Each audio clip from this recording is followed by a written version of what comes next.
여러분 안녕하십니까? 이어서 춘천에서 전해드립니다. 제8호 태풍 바비는 서해안을 따라 북쪽으로 향하고 있지만 강원 지역은 여전히 태풍의 간접 영향권에 들어 있습니다. 영서 북부에 내려졌던 태풍주의보는 모두 해제된 가운데 강원도는 바람의 큰 위력이나 폭우 없이 서서히 태풍의 영향권에서 벗어나고 있습니다. 기상청은 그러나 태풍의 뒷바람을 경계해야 하며 기압골의 영향으로 내일까지 강원 영동을 제외한 중부지방에 30에서 80mm의 비를 예보했습니다. 춘천과 원주를 중심으로 코로나19의 확산세가 계속되는 가운데 어제 하루 동안 8명의 환자가 추가 발생했습니다.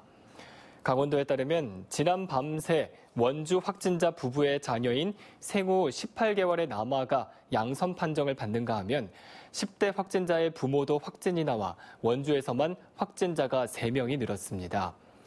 어제 춘천에서는 강원대 병원에 입원 중이던 환자가 추가됐고 원주에서는 의경시험 응시생들과 그 가족이 잇따라 감염돼 강원 누적 환자는 183명으로 늘었습니다. 강원도는 이번 주가 중대 고비라며 가급적 집에 머물고 외출 시 마스크를 꼭 착용해달라고 당부했습니다. 코로나19 확진자가 급증하면서 음압병상이 부족해지자 강원도가 무증상이나 경증 확진자를 치료하는 생활치료시설을 가동하기로 했습니다. 강원도에 따르면 현재 병상을 배정받지 못해 가정에서 기다리는 확진자는 춘천 2명, 원주 12명 등 모두 14명입니다. 이에 따라 원주 치악산 청소년 수련원을 생활치료시설로 지정하고 의료진과 의료장비를 확보해 이르면 오늘부터 운영할 계획입니다. 또한 강원대병원과 속초의료원, 강릉의료원에 병상을 단계적으로 확보하고 생활치료시설도 추가로 물색하고 있습니다. 춘천 의암호 선박 전복 사고 실종자 수색이 태풍 바비의 영향으로 일시 중단됐습니다. 춘천시는 사고 수습 대책본부와 협의해 어제부터 오늘까지 수색을 중단하고 태풍이 지나가고 난 뒤 회의를 거쳐 수색 방향을 결정하기로 했습니다. 지난 7일 의암호 선박 전복 사고로 7명이 실종됐다가 1명이 구조되고 5명이 숨진 채 발견됐지만 춘천시청 기간제 근로자 1명은 아직 찾지 못하고 있습니다. 의료계가 내일까지 집단 휴진에 들어간 가운데 철원구는 진료 공백을 막기 위해 비상진료체제에 들어갔습니다. 철원구는 보건소를 중심으로 하는 보건소와 종합병원, 의원 등 30곳으로 비상진료체계를 구축하고 병원 끝 응급실은 24시간 운영하기로 했습니다. 권역별 의료기관은 갈말 6곳, 철원과 동손 12곳, 기마와 서면, 근남이 10곳이며 철원군청 홈페이지 열린 게시판에서 확인할 수 있습니다.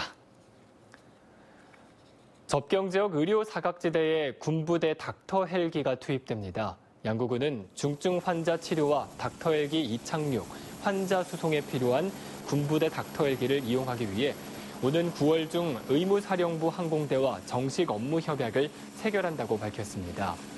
이번 협약이 체결되면 내년부터 군부대 닥터 헬기 운행이 가능해져 응급 환자 수송에 필요한 시간이 단축되는 등 골든타임을 확보할 수 있을 것으로 기대하고 있습니다. 춘천시는 코로나19로 어려움을 겪는 소상공인을 지원하기 위해 시설 개선 등을 지원한다고 밝혔습니다. 지원 내용은 5개 간판 교체, 인테리어 개선 등 시설 개선과 홈페이지 구축, 홍보용 로고 제작 지원 등 홍보 마케팅 분야입니다. 지원 대상은 춘천에서 6개월 이상 영업한 소상공인으로 연매출 2억 원 이하, 재산세 30만 원 이하, 소득금액 6천만 원 이하 조건을 모두 충족하는 소상공인입니다. 춘천시는 신청자 중 15개 업체 정도를 선정해 업체당 최대 300만 원까지 지원할 계획입니다. 지금까지 춘천에서 전해드렸습니다.